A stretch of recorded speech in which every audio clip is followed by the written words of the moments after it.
ॐ नीलाञ्जनसमाभासं रविपुत्रं यमाग्रजं छायामार्तण्डसम्भूतं तं नमामि शनैश्चरम्। जो निळ्या अंजनासारखा आहे, सूर्याचा पुत्र, रवीचा पुत्र आणि यमाचा अग्रज आहे, जो छायेतून उत्पन्न झालेला आहे, अशा या शनिदेवाला मी नमस्कार करतो, प्रणाम करतो। ओम शं शनैश्चराय नमः।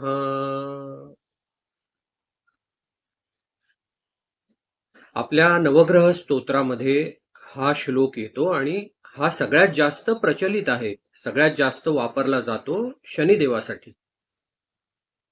शनी या ग्रहाबद्दल लोकांच्या मनात अनेक भीती आणि गैरसमज आढळून येतात। अनेकांना वाटतं की शनी म्हणजे फक्त अडचणी, दुःख आणि संकट देणारा ग्रह आहे आणि म्हणून शनीची 7.5 आली, दशा आली, महादशा आली की मग घाबरगुंडी उडते, घाबरायला होतं। परंतु प्राचीन ज्योतिषशास्त्र आणि आध्यात्मिक तत्वज्ञान यांचा जर सखोल अभ्यास केला ना, तर असं लक्षात येतं की शनी हा न्याय, शिस्त आणि कर्मफळ देणारा ग्रह आहे।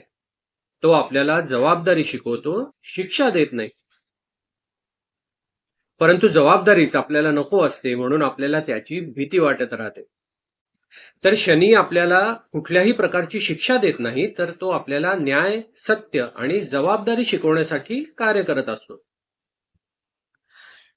माझे वडील नेहमी सांगायचे की आम्ही शाळेत असताना की 2 प्रकारचे विद्यार्थी असतात, जे रिझल्ट्सला, जे एक्झामचे रिझल्ट्स येतात त्याला कधीही घाबरत नाही।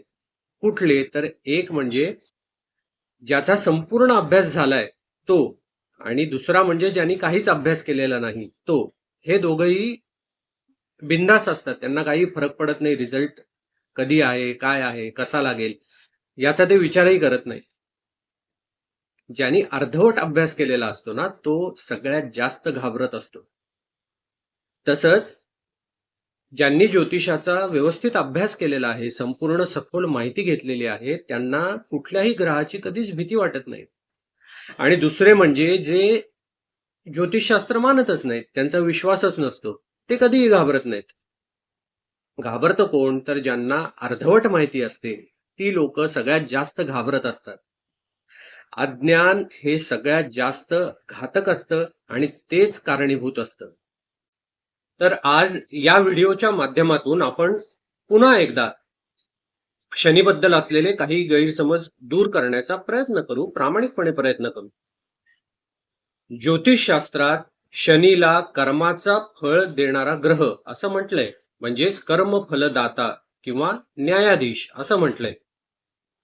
जे कर्म केलं आहे त्याचं फळ देणं हे शनीचं कार्य आहे। जे पेराल ते उगवते, सिंपल आहे नाही का? तुमचं कर्म जर चांगलं असेल तर तुम्हाला चांगलं फळ मिळेल, तुमचं कर्म जर वाईट असेल तर अर्थातच त्याचं वाईट फळ मिळेल।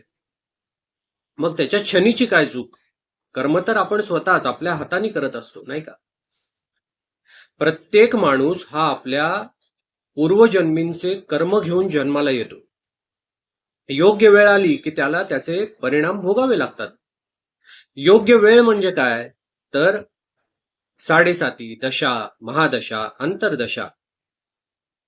समजा शनीला एखाद्या कर्माचं फळ द्यायचंय, तर तो कधीही वाटेल तेव्हा देत नाही, तर त्याचा योग्य काळ यावा लागतो। आणि तो योग्य काळ म्हणजे काय? तर शनीची दशा येणं, महादशा येणं, शनीची 7.5 येणं, त्याच काळात शनी योग्य ते फळ तुम्हाला देत असतो।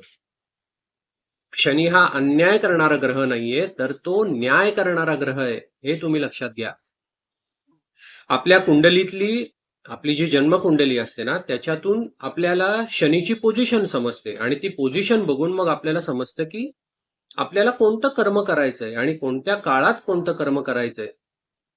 एकदा त्याच्याशी तुम्ही अलाइन झालात ना, तर त्याप्रमाणे तुम्ही जर कर्म केलं तर तुम्हाला शनीचा कधीही त्रास होणार नाही, कुठलाही त्रास होणार नाही। संत ज्ञानेश्वर माऊलींनी म्हटलं आहे की दुःख हेच ज्ञानाचं द्वार आहे।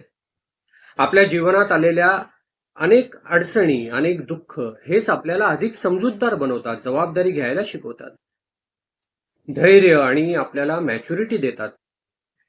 आपल्या विचारांमध्ये एक प्रकारची परिपक्वता येते.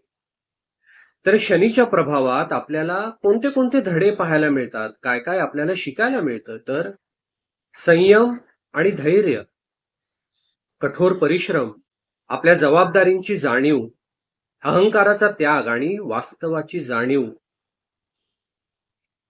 तर शनीकडे भीतीने बघण्याऐवजी त्याला जीवनातील एक शिक्षक म्हणून पाहणं अधिक योग्य आहे. शनीचा काळ हा आपल्या जीवनात अनेकदा परिवर्तन घडवून आणतो. आपल्या जुन्या सवयी, आपले चुकीचे विचार आणि आपल्या अहंकाराचा त्याग करायला शिकवतो. अहंकार सोडून अधिक जागरूक जीवन जगण्यास आपल्याला प्रवृत्त करत असतो. आणि त्याचमुळे शनीचा काळ जरी सुरुवातीला कठीण वाटत असला तरी शेवटी तो माणसाला अधिक मजबूत आणि अधिक परिपक्व बनवतो, मॅच्युअर बनवतो. शनी हा त्रास देणारा ग्रह नाहीये, तर तो कर्माचा शिक्षक आहे. जो शिस्त, संयम आणि सत्य स्वीकारतो त्याला शनी एका मोठ्या उंचीवर नेऊन ठेवतो. आणि जो अहंकार, फसवणूक आणि अधर्म करतो त्याला शनी बरोबर जमिनीवर आणून ठेवतो. आणि त्याचमुळे शनीला घाबरण्याची अजिबात गरज नाही. तुम्ही जसं कर्म कराल त्याप्रमाणे शनी तुम्हाला फळ देणार, हे नक्की. आपलं कर्म सुधारा, आपलं कर्म बदला, मग शनीचे मिळणारे परिणामही नक्कीच बदलतील. ही माहिती जर तुम्हाला आवडली असेल तर व्हिडिओला लाईक करा आणि चॅनलला जर तुम्ही अजूनही सबस्क्राईब केलं नसेल तर जरूर सबस्क्राईब करा. भेटूयात पुढच्या व्हिडिओमध्ये. श्री स्वामी समर्थ.